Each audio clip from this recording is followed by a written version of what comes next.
Estimados y estimadas, tengan todos ustedes muy buen día. En esta ocasión, el tema de la sesión corresponde a las fuentes históricas y su clasificación. Y también, al igual que las clases anteriores, está inserto dentro de la unidad número 1, denominada Presente y Conocimiento Histórico, la historia reciente y sus principales procesos. A cargo de esta sesión está quien les habla a ustedes, la profesora Paulina González, en representación de los profesores que impartimos clases en el diferenciado de tercero y cuarto medio, quienes son también Alex Caris, Danitza Zúñiga y Jairo Iturrieta.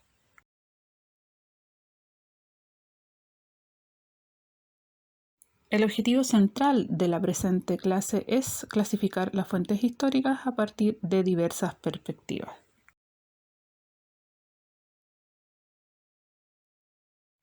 ¿Alguna vez se preguntaron cómo es posible que se sepa cuál era el atuendo de los antiguos egipcios? ¿O cuál fue la ruta de Alejandro Magno en sus conquistas? ¿O qué creencias tenían los primeros hombres? En realidad, para responder dichos cuestionamientos, tendríamos que hacernos otra pregunta. Y esta es, ¿cómo podemos conocer la historia? La respuesta es bastante simple: a través de la investigación de las fuentes históricas. Dicho esto, los invito a continuación a que nos acompañen a hacer un recorrido por esta clasificación de las fuentes históricas. Pero previo a esto, y antes de abocarnos al tema concreto de la clase de hoy, es necesario responder ¿qué son las fuentes? Pues lo concreto es que las fuentes son la materia prima, es decir, un elemento clave del que emana toda la información que contiene la historia. Por tanto, es todo aquello que nos permite verificar un hecho histórico. Dicho de otra manera, es todo aquello que nos provee información que nos permite reconstruir el pasado. La primera perspectiva que vamos a utilizar para clasificar las fuentes históricas es según su origen. De acuerdo a esto, las podemos clasificar en primarias o directas y en secundarias o indirectas. Respecto a las primeras, es decir, las fuentes primarias o directas, aludimos a testimonios que son contemporáneos a los hechos y vinculados directamente con ellos. Crónicas, cartas, fotografía, documentación oficial, prensa, etc. Por lo tanto, no tienen ninguna intervención de un intermediario, ni tampoco hay participación de los historiadores, por tanto es coetánea de los hechos que narra o que analiza. Ejemplo concreto de fuente primaria puede ser todas las cartas que Pedro de Valdivia le escribió al emperador de España, Carlos V. Eso es lo que vemos en la primera imagen. Otra fuente primaria podría ser fotos del terremoto del año 2010 o el acta de conformación de un sindicato, entre otros ejemplos.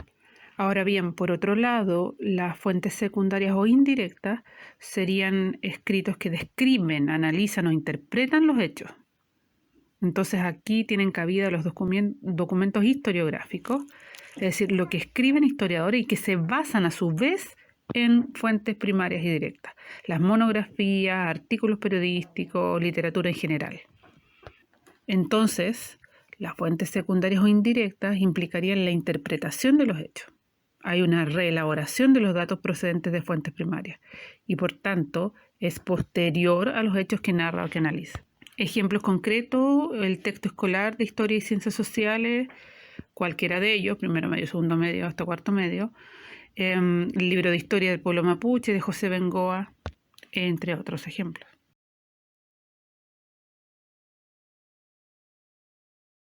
Vamos a la segunda forma de clasificarlas, en este caso según su soporte.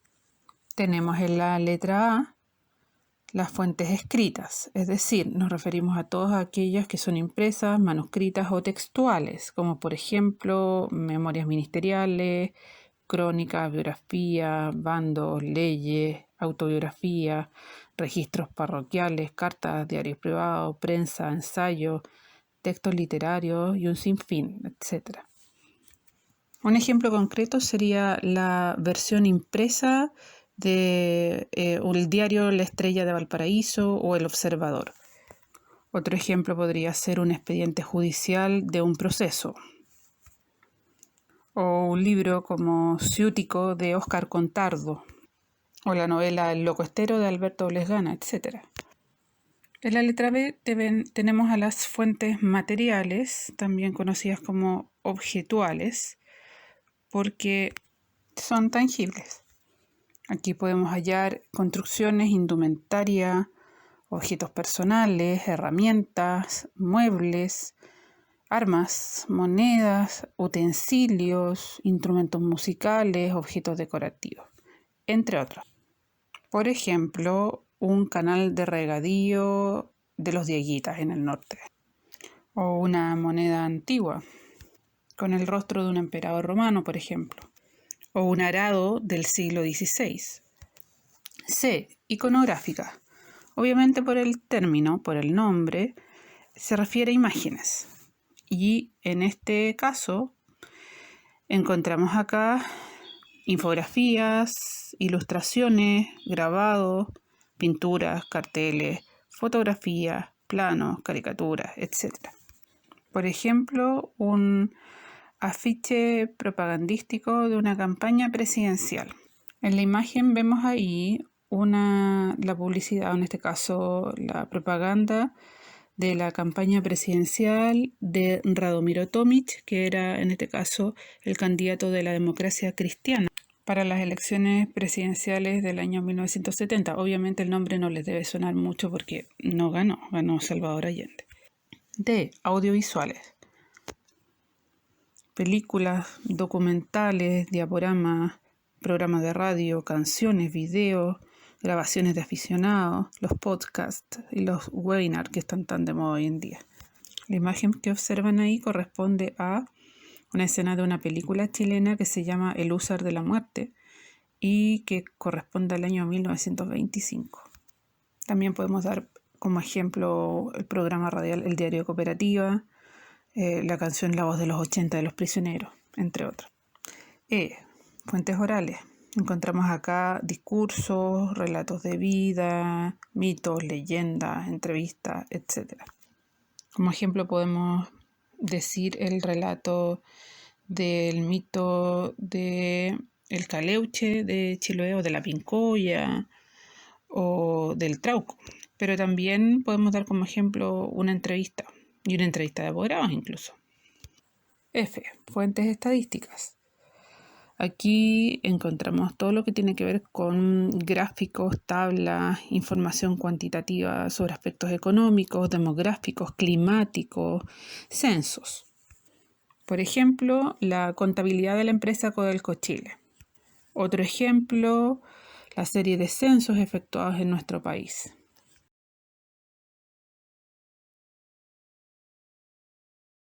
Y finalmente presentamos la tercera y última forma de clasificación de la fuente, en este caso según su intención, donde encontramos las conscientes y las inconscientes.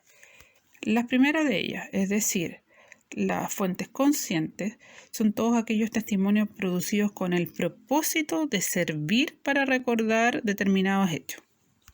Entonces aquí podemos hallar inscripciones, medallas, monumentos, memorias ministeriales y panegíricos. Y antes de que se pregunten qué es un panegírico, son discursos en que se alaba a alguien o que se pronuncian en honor de una determinada persona. Entonces, para dar ejemplos concretos, como vemos en la imagen, una estatua, en este caso de José Miguel Carrera, sería una fuente consciente. Otro, los mensajes que dan los presidentes de la República y donde se dirigen a la nación y que tradicionalmente se dan los 21 o se hacían los 21 de mayo acá en Chile. Y también ejemplos de fuentes conscientes como recordatorio, las lápidas y los epitafios que encontramos en las tumbas, en los cementerios. Por otro lado, en las fuentes inconscientes, evidentemente son testimonios que no fueron producidos con el propósito, con el objetivo inicial de servir para recordar determinados hechos. Y acá podemos señalar la correspondencia privada, correo privado. En este caso, bueno, anteriormente eran escritos en papel, ¿cierto? Hoy día puede ser un mail, avisos, panfletos, etc. Entonces, para dar ejemplos más concretos aún, las osamentas de ejecutados políticos de 1973 encontrados en Pisagua, los avisos comerciales publicados en la prensa, las cartas de amor. Bueno, acá tenemos en la imagen una carta de amor de unos niños, escrita en un papelito. A continuación, los invito a aplicar lo que han aprendido de la clasificación anterior. Para ello, necesito que observen detenidamente estas dos fuentes y que piensen dónde las clasificarían de acuerdo a cada uno de los 3 criterios anteriores. Si es necesario, coloque este video en pausa. En primer lugar, nos encontramos con el diario de Ana Frank, a eso corresponde la primera imagen. Y en segundo lugar, tenemos claramente una moneda romana. Vamos a partir con la clasificación de la primera fuente, que sería la imagen del diario de Ana Frank. Si tuviéramos que, en este caso, señalar a qué corresponde su origen, es una fuente primaria. Según su soporte, es una fuente escrita. Y según su intención, es inconsciente. Por otro lado, en el caso de la moneda romana, tenemos que, según su origen, corresponde también a una fuente primaria. Según su soporte, es una fuente material y también iconográfica porque tiene un grabado de la imagen de un emperador. Pero lo primero que deben decir es que es una fuente material. Y según su intención, es consciente, porque la idea era difundir la imagen del emperador en los distintos puntos del Imperio Romano, en un contexto y en una época en la que no habían fotografías, ni videos, ni otra manera de dar a conocer la imagen del líder. Como ya se habrán dado cuenta, la historia se hace con fuentes. Y una fuente, por tanto, es aquello que nos permite verificar un hecho histórico. Toda realización que parta de la actividad humana será una fuente. Ahora bien, hay que enfatizar que en el desarrollo de una investigación histórica no se utilizan todos los tipos de fuentes que nosotros acabamos de ver en la clasificación. Evidentemente, las fuentes escritas son las más utilizadas, los relatos, las cartas, estadística, literatura, etc., archivos. Y es aquí donde subyace uno de los principales problemas que enfrenta un historiador. Porque una vez que localiza y que haya, en este caso, fuentes, es necesario comprobar su autenticidad, su veracidad. Y el determinar el grado de fiabilidad de la fuente es uno de los principales desafíos que tienen los historiadores. El saber su origen, si la fuente se contradice con otras fuentes o si hay alguna otra cosa que no cuadra. Y si es así, se podría determinar que son falsas. Todo este proceso, entre otros pasos más, es lo que se conoce como método histórico. Tema que corresponde a una próxima clase, por eso no nos explayamos sobre él. Sin embargo, es importante reforzar la idea que al hallar fuentes históricas es importante, antes de entusiasmarse con ella, aplicarles una crítica, un análisis, tanto externo como interno. Esa crítica de las fuentes de manera externa determinaría la procedencia y la autenticidad, por ejemplo, de un documento. Y la crítica o análisis interno apuntaría a determinar las características propias de la fuente. Hacemos mención a este punto porque desde tiempos muy antiguos, muy tempranos, se han realizado varias manipulaciones en las fuentes históricas, eliminando, interpolando, recreando, falsificando monumentos escritos o gráficos. Un ejemplo de esto es que se borró el nombre de Akenatón de las inscripciones murales. Akenatón fue un faraón egipcio que es conocido tristemente como el faraón olvidado. Entonces, frente a este tipo de situaciones, el rol del historiador es extremadamente importante, porque asume un rol casi detectivesco. Tiene que usar incluso su intuición, su olfato y evidentemente todo su conocimiento para determinar también la importancia y la trascendencia de las fuentes que va a seleccionar para desarrollar una investigación. Para finalizar la sesión de hoy, los invito a continuación a recuperar algunas de las principales ideas desarrolladas en esta sesión. Primero que todo, recordemos que las fuentes son la materia prima de la historia. Es decir, son aquellas huellas dejadas por la actividad humana a través del tiempo y que nos permiten reconstruir los acontecimientos y formas de vida del pasado. Estas fuentes, a su vez, se pueden clasificar a partir de diversas perspectivas. Según su origen, tenemos a las fuentes primarias, es decir, directas, es decir, información de primera mano o la versión original de algo. Por otro lado, tenemos a las fuentes secundarias, que serían elaboradas por personas que no participaron en los hechos históricos propiamente tales.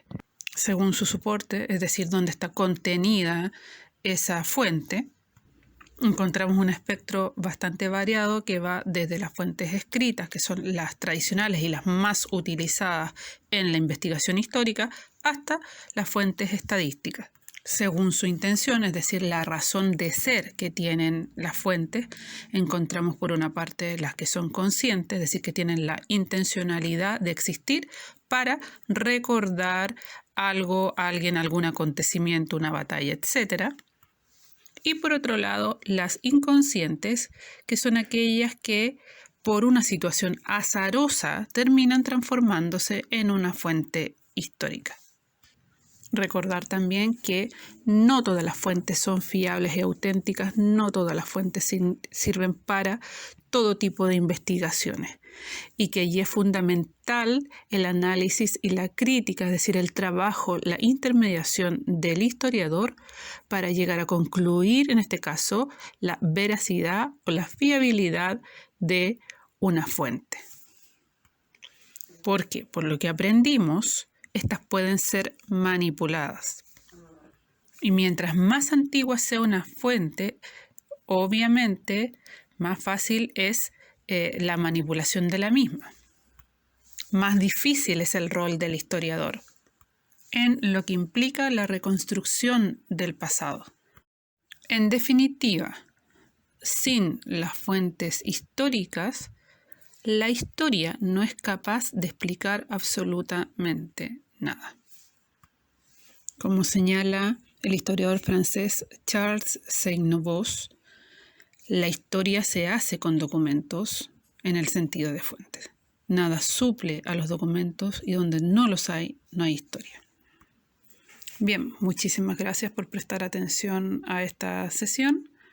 A continuación, los invito a desarrollar la guía que ha preparado para ustedes la profesora Danitza Zúñiga y que trata sobre este mismo tema.